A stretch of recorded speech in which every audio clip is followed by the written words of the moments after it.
সুপ্রিয় দর্শক, আজকে আপনাদের সাথে একটি আমি অত্যন্ত শিক্ষণীয় গল্প শেয়ার করব। খুব মনোযোগ সহকারে গল্পটি শুনবেন। গল্পটি অত্যন্ত শিক্ষণীয়, কারণ আমরা বাস্তব জীবনের সাথে এরকম সিচুয়েশান বা এরকম পরিস্থিতির সম্মুখীন হয়ে গল্পটি আপনারা মনোযোগ দিয়ে শুনলে বুঝতে পারবেন। তো একদিন গ্রীষ্মকালে একজন কৃষক তার ক্ষেতে কাজ করছিল। দর্শক, আমি আমার একটু স্থানীয় ভাষায় বা একটু আঞ্চলিক ভাষায় বলবো।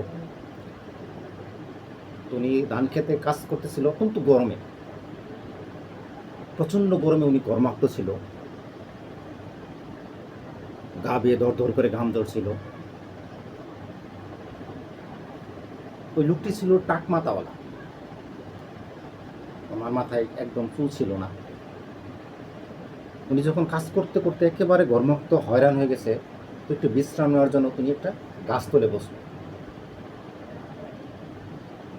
একটি কাঁঠাল গাছতলে উনি বিশ্রামের জন্য বসেন।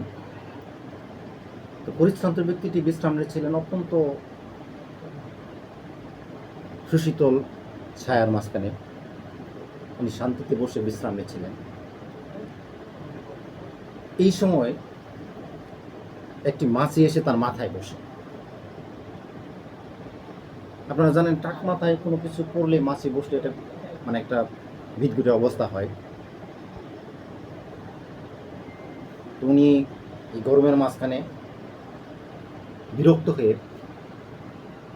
মাছিটিকে আঘাত করে মাথায়। প্রচণ্ড জোরে আঘাত করায় সে মাথায় নিজে ব্যথা পায়। মাছিটি উড়ে যায়, আবার ওই মাছিটি তার মাথায় এসে বসে। এবার উনি আবার বিরক্ত হয়ে মাছিকে আবার তিনি প্রচণ্ড জোরে আঘাত করেন। আবার তিনি মাথায় ব্যথা পায়, কিন্তু মাছিটি আবার উড়ে যায়। তৃতীয়বার সেই মাছিটি আসে, তার মাথায় আবার বসে। উনি আবার প্রচণ্ড বিরক্ত হয়ে সজোরে আবার মাথায় তিনি আঘাত করেন। এবার তিনি আবার বেশি জোরে মাথায় আঘাতপ্রাপ্ত হয়। চতুর্থবার এই মাছিটি আসে, আবার ওনার মাথায় বসে। এইবার তিনি একটি জ্ঞানের মতো কাজ করলেন। উনি ভাবলেন, এই ক্ষুদ্র প্রাণীকে বারবার আঘাত করতে গিয়ে আমি নিজে আঘাতপ্রাপ্ত হয়েছি। এবার তিনি আগের ভুলটি করলেন না, মাছিকে আঘাত করলেন। তার মনে এই বুধ উদয় হলো যে ক্ষুদ্র প্রাণীর সাথে যুদ্ধ করতে গেলে নিজেরই ক্ষতি।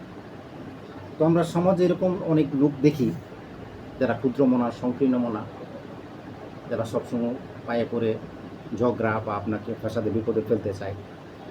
তো ওনাদের সাথে যুদ্ধ না করাই ভালো, এতে আপনারই ক্ষতি।